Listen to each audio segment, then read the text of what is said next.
Bom dia, boa tarde, boa noite, sejam bem-vindos. Aqui quem vos fala é o Wilson, diretamente do Instituto VOI, né? E hoje nós vamos continuar com a parte 2 do capítulo 2 de cérebro, né? Falando das áreas de Brodmann. Então, primeiro, as áreas de Brodmann é o quê? Primeiro, ela foi descoberta, ela foi rastreada, mapeada pelo Corbinian Brodmann, né? É um investigador que ele nasceu de 1868 a 1918. E ele simplesmente, o que ele fez? Ele foi inteligente para poder fazer o quê? Ele estimulou alguns pontos do cérebro e fez uma observação analítica sistêmica para ver o que aquilo ali excitava, o que aquilo ali daria como resposta. E aí ele foi catalogando essas áreas baseado nos estímulos elétricos que ele mandava para os pacientes e também com base as respostas que aqueles pacientes tinham e observando também a parte histológica dessa área do cérebro. E aí ele começou a fazer esse mapeamento. As áreas de Brodmann, elas são representadas em números arábicos, né? A gente tem tem mais de 40 áreas de Brodmann, e a gente vai estudar elas. A gente não precisa saber todas as áreas de Brodmann, evidentemente, mas tem algumas que a gente tem que saber sim, certo? Que são pontos ou centros nervosos de integração de alguma das vias mais importantes do nosso corpo, certo? Então, vamos lá. Então, a primeira área que a gente vai ver é a área de Brodmann, que ela é a responsável pela área primária somatosensorial, é a área de Brodmann 312. E é desse jeito que vocês têm que falar, área de Brodmann 312. Quem falar 1, 2, 3, eu vou jogar bolinhas de papel na cabeça, porque a área de Brodmann é 3, 1 e 2, tá? 3, 1, 2. Ela está localizada onde? Ela está localizada numa circunvolução retrorolândica. Quando a gente fala circunvolução retrorolândica, eu vou passar uma caneta preta aqui para vocês verem. Olha só. Circunvolução retrorolândica, eu vou passar um traçado aqui para vocês verem mais ou menos onde é que ela está, que é onde está a cisura de Rolando, né? Ou cisura central, que ela está dividindo o lóbulo frontal do lóbulo parietal, certo? Então, quando a gente fala cisura, circunvolução retrorolândica, a gente está falando que está por detrás, ou seja, está atrás da cisura de Rolando, certo? Por isso que a gente fala circunvolução retrorolândica, tá? A circunvolução é essa partezinha aqui, ó, que ela tem os giros, tá? Eu tenho giros e surcos. Os surcos são essas partezinhas aqui que elas dividem as circunvoluções. E as cisuras são que vão dividir os lóbulos, tá? Então, a cisura de Rolando divide o lóbulo frontal do lóbulo parietal. Então, a área 312 de Brodmann, que é responsável pela função das sensibilidades gerais, ela está numa posição por detrás da cisura de Rolando, que a gente fala que pode ser cisura central também, tá? A gente pode falar tanto que está na circulação retrorolândica ou pós-rolândica ou pós-central, certo? Tudo isso são sinônimos da mesma coisa. A área de Brodmann número 4, que é essa área de Brodmann que está bem aqui, ou seja, essa área de Brodmann que está nessa área amarela, ela vai simbolizar o quê? A função dos movimentos corporais. Então, ela está localizada onde? Ela está localizada no lóbulo frontal, certo? Lóbulo frontal. Pronto, bem importante. Então, a área de Brodmann, número 4, era responsável pelos movimentos corporais, tá? Então, essa aqui também é chamada da área motora primária, que está localizada na circunvolução pré-rolândica, certo? Importante. Agora a gente vai ver o seguinte, a próxima área que a gente vai estudar é a área de Brodmann 5 e 7, certo? Onde é que está a área de Brodmann 5 e 7? Vamos pegar as setinhas aqui e vamos ver, ó. Área 5 e área 7, tá? Então, essas duas áreas elas são localizadas aonde? Primeiro, a gente já visualiza que elas estão no lóbulo parietal.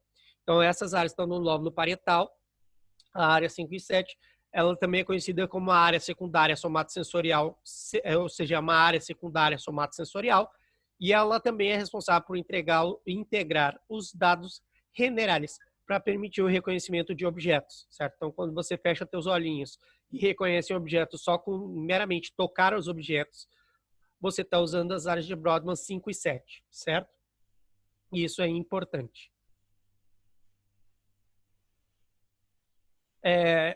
Aqui a gente vai ver a área motora secundária. A área motora secundária é a área de Brodmann número 6, tá? Então, a área de Brodmann está aqui. A área de Brodmann número 6. Vocês veem que ela está no lóbulo frontal, aonde na circunvolução frontal superior, na parte da circunvolução frontal ascendente, né? Então, mais uma vez recalcando que a área motora ela está marcando presença onde? No lóbulo frontal, e ela vai controlar os movimentos que estão associados aos voluntários, né? Então, ela é uma área que ela está de conforme aos movimentos voluntários, por isso que a gente chama que é uma área motora secundária. Aí a gente tem também no lóbulo frontal, né, que tá numa área que a gente vai falar que é uma área pré-motora, a gente tem a área 8. A área 8 é responsável pelo controle dos movimentos oculares. Então, percebam que tudo que tiver no lóbulo frontal, até agora a gente está vendo, a área 4, 6 e 8, elas são áreas motoras. A área 4 é a área motora primária, a área 6 é a área motora secundária, e a área 8 é a área dos movimentos oculares, tá? Então, está numa área pré-motora.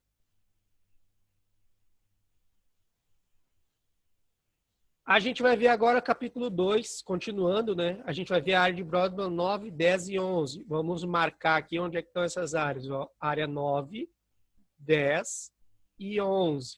Isso aqui está numa área que a gente vai chamar que é uma da corteza frontal pré-frontal, certo? Então, olha só. Vou marcar aqui assim, tudo isso aqui, área 9, 10 e 11. Ó. Ela está no lóbulo frontal, numa região pré-frontal, certo? Então, 9, 10 e 11. Essas áreas são as áreas responsáveis por quê? Pelas funções cognitivas superiores, juízo de valores, tomada de decisões e racionamento. Aqui é importante para a gente poder entender algumas coisas. Então, por exemplo, assim, ó, tem algumas pessoas, porque até então eu achava que era conversa para boi dormir, mas não é. É pior que tem fundo científico. Aí eu fico louco quando alguma coisa eu sou derrubado e tem fundo científico. O que acontece? Eu achava que aquela conversa de eu tô bêbado, eu não sei o que eu tô fazendo, que isso era conversa fiada. Mas o pior é que tem um fundo científico atrás disso, que é o quê? Por exemplo, tem pessoas que quando tomam até pequenas quantidades de álcool, elas veem essa área inibida. O que significa isso? Que a pessoa vai fazer coisas que ela não faria se ela não tivesse tomado um traguinho de uma substância alcoólica, né? Ou ela fica mais excitadinha, mais animadinha, mais alegre, tá? Então, essa aqui é a área que vai ser deprimida quando você toma aqueles primeiros goles de uma bebida alcoólica, a área 9, 10 e 11. Por quê? Ela está afetando o teu juízo de valores, ou seja, se você ficaria inibido de dançar, você não vai ficar, porque o teu juízo de valores, tipo, moralmente eu não vou fazer porque eu não quero passar vergonha. Você tá nem aí. Na tomada de decisões, ou seja, você toma uma decisão que você não tomaria se você tivesse com o teu juízo perfeito, e também está atrapalhando o teu raciocínio. Você não está raciocinando direito, ou seja, você está fazendo as coisas meramente por impulso, certo? Então, sim, é fato. Tem algumas pessoas que elas são mais sensíveis nessa área 9, 10 e 11, e quando elas tomam, às vezes, um golinho de vinho, já ficam fora de si, certo? Então, antigamente eu dizia que isso aqui era papa do boi dormir. Infelizmente, tem um fundo de ciência. E eu não gosto quando eu sou contrariado. Mas, enfim, fazer o quê? Tem que aprender a viver. Então, a gente vai ver o seguinte, a área de Brodmann, que é responsável pela área visual primária, então a área visual primária a gente vai conhecer como área de Brodmann, que é a área número 17. A área número 17, ela está no lóbulo occipital. Então, a área visual primária está na área 17. Ela cuida de detectar movimentos e padrões visuais, certo? Então, e ela está localizada na cisura calcarina. Tem alguns livros que vão dizer cisura gênito-calcarina, tá? Mas nos livros mais atuais eles só colocam cisura calcarina mesmo, tá? Então, e é uma área de Brodmann que ela está associada à área visual primária e está localizada no lóbulo occipital, certo? Aqui a gente vai ver o seguinte, eu vou me estender um pouquinho aqui ainda, porque eu pensei que no próximo eu teria, então significa que eu tenho que fazer o à parte. Então, olha só, a área visual primária a gente já viu que é a área 17, certo? Mas eu tenho a área 18 e a área 19. A área 17 é a área visual primária, a área 18, a área visual secundária e a área 19, a área visual terciária. Essa aqui é que eu brinco com vocês, que eu gosto de estimular essa área quando vocês estão aqui presentes, que é a aula do psicotrauma visual. Então, eu faço alguma bizarrice ou eu atiro uma bola de papel quando você fala uma besteira, que é para o quê? Para aquilo ali te marcar, para você ficar traumatizado. Quando você vê eu botando a mão numa bolinha de papel, você já fica com medo. Nessa mira. Eu já sei, já sei. Então, você já não tomei. Aí você já tomou várias boladas de papel. Então, o que acontece? Essa é a área que eu estimulo de vocês, a área 19. Então, por isso que eu não podia deixar de falar dessa área. Dá para ter uma justificativa. Eu não estou agredindo vocês, estou estimulando uma área do cérebro de vocês, tá bom? Cadê a Brasilina da Flávia? Tá. E aí, então, essa aqui é a área dos psicotraumas visuais, a área 19, tá? Então é importante. Ela é bem importante. Eu uso ela bastante para método de ensino, certo? Então, a área 17, área visual primária, 18, área visual secundária e 19, área visual terciária, tá? Pronto. Então, vamos lá. Agora sim, já falamos da área 17, 18, 19, que estão relacionadas com a visão. Agora a gente vai falar da área 43. A área 43 é a área do gusto, tá? A área do gusto. Lembrando que o quê? Aqui vai ter uma discordância ligeira de alguns autores. Eu quero que vocês tenham essa discordância em foco, certo? Então, vou marcar aqui, deixa eu ver, uma cor bem cheguei. Pronto, aqui, ó. Tem alguns autores que vão dizer que ela está aqui, ó. Que ela está lá no finzinho da circunvolução retrorolândica, certo? Está na porção inferior da circunvolução retrorolândica. E tem alguns autores que vão dizer que ela está na ínsula. Tá? Como é que você faz isso? Você tem que avaliar a pergunta e torcer para que não tenha as duas alternativas, porque senão dá briga de faca, certo? Se não tiver nenhuma alternativa que tenha a região posterior da ínsula e alguma região que tenha porção inferior da circunvolução retrorolândica, pronto, aí nós não vamos ter briga de faca. Mas tem que ter uma coisa ou outra, tá? Porque tem livros que falam exatamente coisas totalmente diferentes. Ou seja, tem livros que vão dizer que a área 43 está no lóbulo parietal e tem livros que vão dizer que essa área está no lóbulo insular. E aqui a gente tem um impasse, certo? Mas em anatomia é assim mesmo. Então, a área 43 é a área responsável pelo gusto. A função dela é detectar as sensações de gosto da língua, certo? Que é importante. Não, não diz isso. Diz para mim que eu tô gravando, por favor. Tô gravando. Ah, pensei que não tava gravando. Já dá uma crise. Pronto. Então, aqui que acontece? Aqui a gente vai ver a área de Brodmann 44 e 45. Vamos marcar onde está essa área 44 e 45. Ó, tem a área 44 e a área 45, certo? Então, essas duas áreas estão localizadas onde? No lóbulo frontal, na terceira circunvolução do lóbulo frontal. Essas áreas 44 e 45, elas são conhecidas como áreas de Broca, né? Então, ela vai ser o componente motor da linguagem. Olha, eu posso dizer com todas as letras, vocês têm que pensar em mim quando forem pensar na área de Broca, porque eu sou uma broca falando, eu não paro de falar, eu sou uma metralhadora de palavras, tá? Então, quem errar a área de Brodmann da área de Broca vai deixar triste meu coração. E com certeza vou perguntar para alguém. Vem cá, me fala quais são as áreas de Broca. Se a pessoa não souber, porque a pessoa não me ama, a pessoa não gosta de mim, a pessoa não faz questão de aprender comigo. Então, vocês têm que aprender essa porra dessa área. A área 44 e 45 são as áreas de Broca, tá? Que é o componente motor da linguagem, certo? Então, quando a gente articula a linguagem falada ou escrita, a gente está estimulando a área de Broca, certo? Pronto. 44 e 45. Vamos lá. Dentro da área de Brodmann, que é responsável pela área de Wernicke, é impossível. Se a gente falar da área de Broca, a gente tem que falar da área de Wernicke. A área de Wernicke, o que é a área de Wernicke? A área de Wernicke é aquela que é o componente sensitivo da fala. Então, por exemplo, agora, nesse momento, eu estou usando a área de Broca e vocês estão usando a área de Wernicke, porque vocês estão ouvindo o que eu estou falando e estão entendendo o que eu estou falando. Só pelo vocês terem a capacidade de entender o que eu estou falando, vocês estão utilizando a área de Wernicke. Percebam que a área de Wernicke vai ser composta por quem? Olha só, área 22, 39, 40. Se você vê isso aqui, ó, isso aqui forma um triângulo bem interessante, né?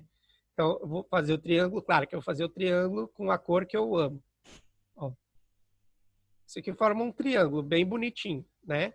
Essa área, 22, 39 e 40 forma um triângulo. E esse triângulo, ele tá pegando, olha só, bem perto do ouvido. Por quê? Porque a gente precisa ouvir para entender, tá?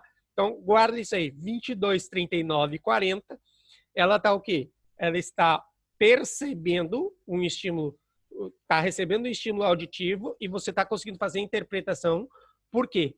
Porque eu estou usando tanto o lóbulo temporal quanto o lóbulo parietal. Lembra que o lóbulo parietal é aquele lóbulo das sensações, dos sentidos, das sensações. Então, sempre penso o seguinte, se há um componente sensitivo, tem que ter parietal no meio. Mas eu tenho que escutar. Para escutar, eu tenho que ter o lóbulo temporal, tá? Então, áreas 22, 39 e 40 são as áreas que vocês estão usando agora, nesse momento, né? Então, daqui para frente agora tá aberta a temporada de piadinhas do sistema nervoso central, que eu faço o tempo todo. Então, para o bom entendedor, vocês vão ter que usar a área 22, 39 e 40 daqui para frente, tá? Função, então é um componente sensitivo da linguagem. Já tinha falado que ela vai ajudar, essa área vai ajudar a compreensão das palavras e a produção de discurso. Isso aqui normalmente vem em inglês, né? Speech Productions. Então, enfim, você tinha que dar uma letrinha em inglês, né? A área de Brodmann, que é responsável pela corteza auditiva. Então, olha só, para bons entendedores, o que acontece? Eu também vou fazer essa brincadeirinha de assim, ó, vamos ligar áreas 41 e 42. Quando estou falando isso, eu quero que vocês escutem direito o que eu estou falando, certo? Que vocês recebam os estímulos acústicos. Então, a área 41 e 42, elas estão aonde? Olha só, a área 41 e 42, eu vou ver aqui, ó, tá aonde? Bem aqui, a área 41 e 42. Como a gente está falando aqui, ó, tá próximo do ouvido. Então, ela está localizada onde? Circunvolução temporal transversa de Hertz, posso falar assim, ou posso falar lóbulo temporal dentro da fissura lateral, tá? São as áreas 41 e 42 responsáveis pelo estímulo acústico. Aqui eu tenho que ter uma diferenciação bem clara. Se eu falar corteza auditiva primária, área 41. Se eu falar corteza auditiva secundária, área 42. Se eu falar só corteza auditiva, área 41 e 42. Então, eu posso fazer essa distinção ainda. Eu posso dizer corteza auditiva primária, corteza auditiva secundária. Se eu falar corteza auditiva primária, área 41. Se eu falar corteza auditiva secundária, área 42. Se eu falar só corteza auditiva, área 41 e 42. Correto? Então, agora a gente vai ver o seguinte. Aqui, bem importante, porque a gente vai falar de uma área que eu sei que vocês vão ficar fascinadas e vão gostar bastante, né? Que é a área de Brodmann, que é responsável pela área límbica. A área límbica é aquela que ela tá, primeira função. Se eu falar da função, vocês vão ficar mais interessados em entender dessa área. Essa área é responsável pelos instintos. Instinto, principalmente instinto sexual, instinto selvagem, daquele instinto mais primata, aquelas coisas mais viscerais estão na área límbica, tá? E as emoções também, para você ver que o negócio instinto e emoção são coisas que andam lado a lado porque elas são processadas na mesma área. Então, a área límbica, que é de instinto sexual, de instinto de sobrevivência, emoções, estão tudo aí. E o que acontece? Essa área límbica, ela tem uma característica que ela vai rodear o corpo cachoso, certo? Que é essa estrutura que eu vou pintar de amarelo para vocês verem bem direitinho, tá? Isso aqui é uma coisa que é crucial. Peraí, ó, aqui. Não, eu falei que eu vou pintar e eu tô botando bolinhas, peraí. Ó, isso aqui tudinho é o corpo cachoso, certo? Então, a área límbica, ela tá rodeando o corpo cachoso, certo? Pronto. Importante isso para vocês poderem entender, certo? Pronto. Subarashi, maravilha. Tá? Então, é o corpo cachoso e a gente está vendo que as áreas elas estão ao redor do corpo cachoso, certo? E aqui tem uma coisa que é interessante, porque, por exemplo, assim, a área de Brodmann, eu tenho a área de Brodmann 23, 24, 29, 30, 35 e 28. Aí alguém mais afoito pode dizer assim, Wilson, mas por que você botou a área 28 separada? Porque eu tô tendo... Se eu fosse colocar numa ordem numérica, eu tinha que botar 23, 24, 28, 29, 30, 35. Parece número da Mega Sena, mas não é, infelizmente. Então, o que acontece? O que eu tenho que pegar aqui? Eu tenho que falar a área 20 e 28, porque a área 28 vai ter uma coisinha importante. que a gente tem que colocar ela separada? Porque ela não faz parte só da área límbica, ela faz parte dos estímulos olfatórios, ela está na corteza olfatória também. E aí, o que significa isso? Então, olha só, preste atenção. Vocês já ouviram isso é ciência, tá? Isso aqui não é teoria. Eu não sou muito chegado em teoria. Então, mas isso é ciência. Vocês já perceberam que quando você passa por alguém que tem um cheiro característico de alguma pessoa que te marcou, um ex-namorado, um ex-marido, qualquer coisa, um amante, um ficante, qualquer coisa, que tenha te marcado de uma forma mais instintiva, se é que me entende, de uma forma, de um instinto, sabe? Aquela coisa mais visceral, que tenha mexido com as tuas emoções. O que acontece? Quando você tá dela lá, toda perilimpim na rua, e passa alguém com aquele mesmo cheiro, o que acontece de reflexo automático, de sopetão? Você sente aquele cheiro e já te vem na hora recordações do dito cujo, certo? Então isso é por quê? Porque você ama aquele cara ainda? Porque não, é porque você é um estímulo que é tão poderoso que ele continua mexendo contigo, mesmo você não gostando mais da pessoa e tudo mais, mas é que te remete imediatamente a emoções e a essa coisa mais visceral, essa coisa de mais instinto, de desejo, de sexo, né? Essas coisas mais primitivas, vamos dizer assim. Então, por isso que essa área límbica e a corteza olfatória, elas são intimamente ligadas. É por isso que, por exemplo, assim, ó, o cheiro é um fator importante na questão do atrativo sexual, né? Inclusive, tem várias espécies que vamos dizer assim, o macho e a fêmea precisam se cheirar antes para poder acontecer alguma coisa. Isso é bem animal, né? Então, e o ser humano carrega essa característica também, de ter essa ligação da área límbica com a área olfatória. Você vê que é um tema extremamente interessante. Agora a gente vai falar o seguinte, das áreas de Brodmann que são responsáveis pela área olfatória. Então, como eu tinha falado antes, né?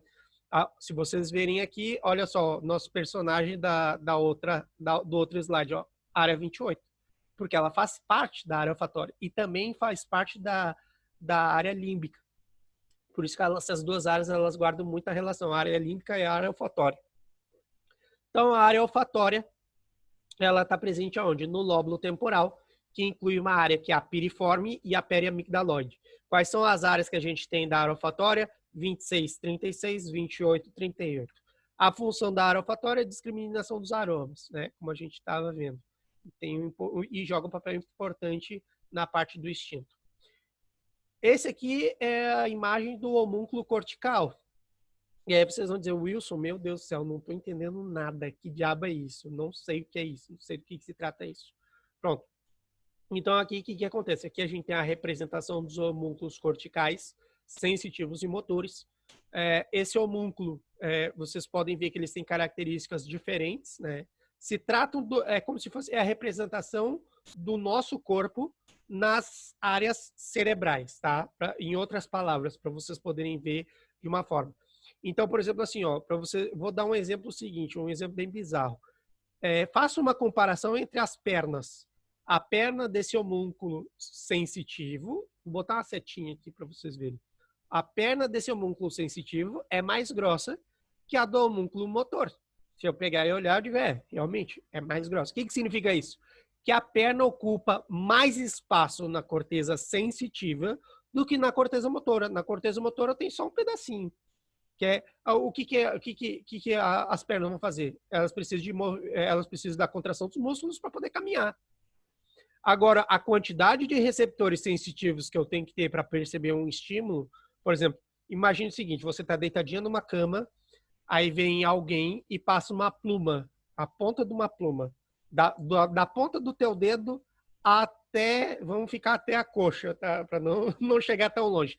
Mas você vai sentir um arrepio, que esse arrepio é reproduzido por quê? Por todos os receptores sensitivos do teu corpo. Que eu tenho muitos receptores sensitivos. Então, isso aqui é importante demais, porque denota que eu tenho uma quantidade maior de representação da perna na corteza sensitiva, em relação à corteza motora. Vou dar outro exemplo, um exemplo bem bizarro, que eu sei que esse aqui sempre é o que acaba guardando. Olha o tamanho da bilonga desse sujeito aqui, do homúnculo sensitivo, e o tamanho do homúnculo motor. Isso aqui é bem simples, tá? Isso aqui, e eu sei que é uma das coisas que vocês vão acabar guardando, porque é alguma coisa que é bizarra. Por que que o homúnculo motor tem um pênis pequeno, a representação de um pênis pequeno, e o homúnculo sensitivo tem um pênis grande? Bem simples, isso aqui é bem simples. Porque a função do pênis para o homem é o quê? Ereção. É uma função só, é uma função imbecil. É só ficar ereto. Enquanto que a função do pênis na corteza sensitiva é o quê? É de sensação. Então, ele vai conseguir sentir da raiz do pênis até a glande. Então, você vê que eu tenho uma quantidade maior, tenho uma expressividade maior. Então, na corteza motora, a parte que representa o pênis é pequena. E a parte que representa o pênis da corteza sensitiva é grande. Vamos para outro tópico, menos obsceno. Vamos observar o seguinte, ó, outra coisa que nos chama a atenção de cara. Eu tenho o quê? Se eu for pegar no homúnculo motor, eu não tenho orelhas. Olha aqui, ó, não tenho orelhas. E no homúnculo sensitivo eu tenho orelhas. Por quê? Porque simplesmente, e agora eu sei que vocês vão ficar tentando mexer a orelha para tentar desmentir o que eu vou falar, mas seres superiores que evoluíram, nós não precisamos mexer a orelha. Os cavalos mexem a orelha, os cachorros mexem a orelha, os gatos mexem a orelha. Nós, seres humanos evoluídos, não precisamos mexer a orelha. Logo, se a gente não tem orelha, se a gente não tem que mexer a orelha, eu não vou ter a representação da orelha na corteza motora. Porque eu não. Para que eu vou ter orelha se eu não mexo a orelha? Então, simplesmente, ela inexiste no homúnculo motor. Já no homúnculo sensitivo, se a gente ficar tocando na nossa orelha, a gente consegue perceber exatamente onde é que está o nosso dedo. Por isso que eu tenho a representação completa da nossa orelha no homúnculo sensitivo. Então, isso aí são o quê? São as representações que eu tenho de cada um na nossa corteza, seja a corteza motora, seja na corteza sensitiva, tá? Vamos apreciar aqui coisas importantes. Por exemplo, você vê que o olho no motor é grandão, é maior do que o olho do homúnculo sensitivo. Por quê? Porque o olho se mexe muito. Eu tenho uma gama de movimentos muito variada do olho. Então, por isso justifica o olho ser maior na corteza motora do que na corteza sensitiva. E ainda assim, o olho é grande na corteza sensitiva, mas é menor do que em relação à área que ocupa na corteza motora. Outra coisa que a gente vai ver aqui, ó, você vê que as duas... outra coisa que nos chama a atenção, se a gente for parar para ver o que é grande, a mão dos dois são extremadamente grandes. A mão do motor é um pouco maior do que a mão do homúnculo sensitivo. Por quê? Uma das coisas que diferencia o ser humano é o quê? Que a gente tem esse movimento de pensamento, né? O Homo sapiens se diferenciou dos outros. Assim, eu sei que eu vim de Deus, mas eu tenho que colocar vamos dizer assim, essa consideração, porque eu sei que tem gente que acredita que veio do macaco. Eu respeito meus irmãos que acreditam que veio do macaco. Eu fui criado à imagem e semelhança de Deus. Deus foi lá, soprou no barrinho e pronto. Mas, para quem não acredita, né, quem veio do macaco, eu respeito também meus irmãos macaquinhos. O que acontece? Eu tenho que entender o seguinte, que esse momento de pensamento fez uma diferença brutal na evolução, né? Então, o que acontece? Foi aí que o homem conseguiu ter diversas habilidades, é o que diferencia de outros animais, esse movimento do dedão opositor, né? Que é o que possibilitou o homem a pegar numa enxada, a fazer alguma coisa diferente, entendeu? Do que os outros não têm capacidade de fazer. Outra coisa é o seguinte, né? O sensitivo, por quê? Porque a nossa mão é muito delicada. Qualquer coisa que a gente tocar na nossa mão, imagina, a gente tem tantos receptores na nossa mão que a gente é capaz de dizer o que a gente está segurando com os olhos fechados, de ter um bom palpite, certo? Então, se você estiver totalmente vendada e alguém colocar alguma coisa na tua mão, você consegue dizer do que se trata, o que é aquilo, né? E aí, por exemplo, outra coisa que a gente tem que ver é o seguinte, ó. Olha o tamanho dessa boca. Olha o tamanho dessa boca. Olha o tamanho dessa boca, tanto no motor quanto no sensitivo. Por quê? Porque a gente mexe a boca constantemente. Mexe a boca para falar, mexe a boca para respirar, mexe a boca para dar um grito, mexe a boca para comer. A gente mexe a boca o tempo todo. Tá? Olha o tamanho dessa língua. Então, aí é que vem outro quê da questão, que quando você quer ter um pouco mais de intimidade com alguém, quando você quer estreitar a intimidade com uma pessoa, a primeira coisa que você faz é dar um beijo na boca. E isso tem uma explicação científica de por que você dá esse beijo na boca. Porque você está buscando intimidade.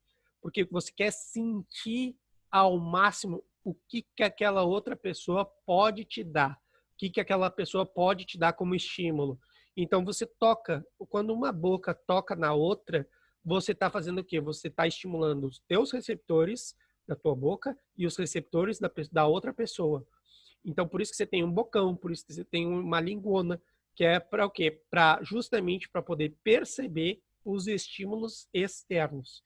E é por isso, mais uma vez, que a questão do beijo na boca é um sinal que você está querendo aumentar a intimidade. Quando você quer aumentar a intimidade com alguém, a primeira coisa que você faz é dar um beijo na boca.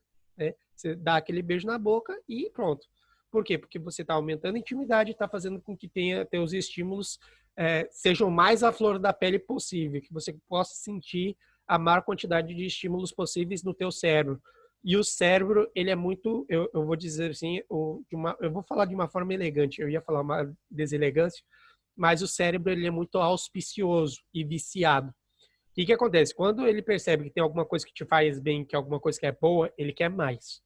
E aí você dá mais para ele, e ele quer mais. Aí você e fica nessa gostosura, você fica querendo mais, mais, mais, mais, mais. E ele quer mais estímulo. O cérebro é carente, o cérebro é mais carente de qualquer pessoa. Ele quer estímulo, ele quer excitação, ele quer sentir o prazer, certo? Então, pensa um bichinho que é complicado você dizer não para ele, é pro cérebro. O cérebro adora sentir, aumentar o próprio prazer, certo? E isso é importante. Pronto. E aqui a gente termina com a parte do capítulo 2 de cérebro, certo? Pronto. Eu vou dar pausa. Deixa eu dar stop.